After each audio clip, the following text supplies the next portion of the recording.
Hello friends, welcome to my YouTube channel DGS. और आज हम पढ़ने वाले हैं JK BOSE class 12th political science का मॉडल टेस्ट पेपर। और ये है सीरीज़ नंबर 3। चैनल पे नए सब्सक्राइब कर लीजिए, बहुत इंपॉर्टेंट क्वेश्चंस आने वाले हैं।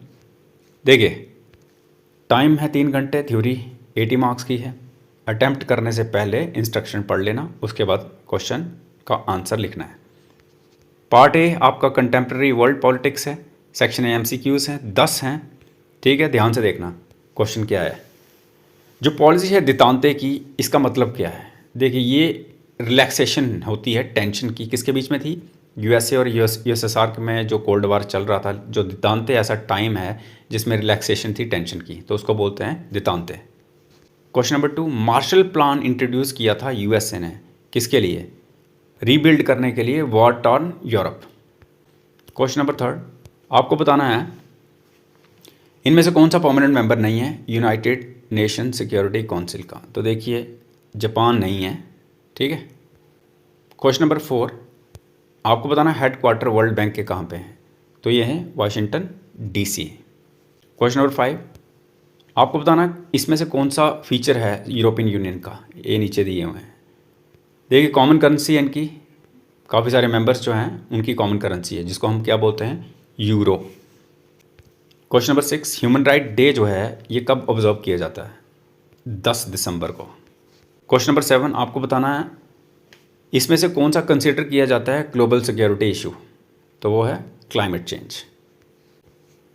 क्वेश्चन नंबर 8, जो टर्म साउथ एशिया है इसमें कितनी सार्क मेंबर नेशन है? तो ये हैं 8। क्वेश्चन नंबर 9, इंडिया का जो पहला न्यूक्लियर टेस्ट था कौन से ईयर में कंडक्ट हुआ? तो ये हुआ था 1974। क्वेश्चन नंबर 10, NAM की फुल फॉर्म बतानी है आपको, तो वो है नॉन अलाइन मूवमेंट। आगे सेक्शन बी, वेरी शॉर्ट, 9 है, 2 मार्क्स का एक है।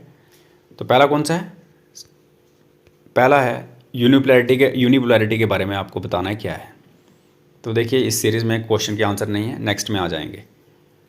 इंपॉर्टेंट है, ठीक है। 2 ऑब्जेक्टिव्स बताने हैं WTO के, ये बड़ा इंपॉर्टेंट क्वेश्चन है। उसके बाद डिफाइन करना है इन्वायरमेंटल सिक्योरिटी को। अगला है 2 फीचर्स बताने हैं सार्क के। अगला कलेक्टिव सिक्योरिटी के बारे में बताना है, कम से कम भी 20-30 वर्ड में लिखना।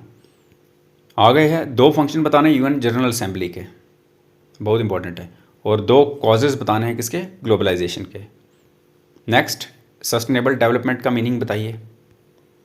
उसके बाद नेक्स्ट 2 चैलेंजेस इंडिया को जो फेस करने पड़े थे इंडिपेंडेंस के बाद, अभी तक वो चल रहे हैं। आगे सेक्शन C, शॉर्ट आंसर 100 से लेकर 150 वर्ड्स तक लिखना है। 7 हैं 4 मार्क्स का इंडिविजुअल क्वेश्चन। पहला, एक्सप्लेन करना इंपॉर्टेंस आपको UN का maintaining global piece. Second, economic और पॉलिटिकल राइज बताना है चाइना का। नेक्स्ट, थर्ड, इम्पैक्ट बताना है ग्लोबलाइजेशन का इंडिया पे। उसके बाद शॉर्ट नोट लिखना है इंडिया का रोल नॉन लाइन मूवमेंट में। फिफ्थ, एक्सप्लेन करना चैलेंजेस किसके?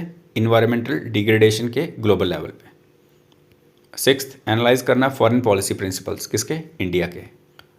और सेवन्थ है एक्सप्लेन करना इंडिया का रिलेशन पाकिस्तान के साथ आफ्टर 71, यानी कि 1971 के बाद।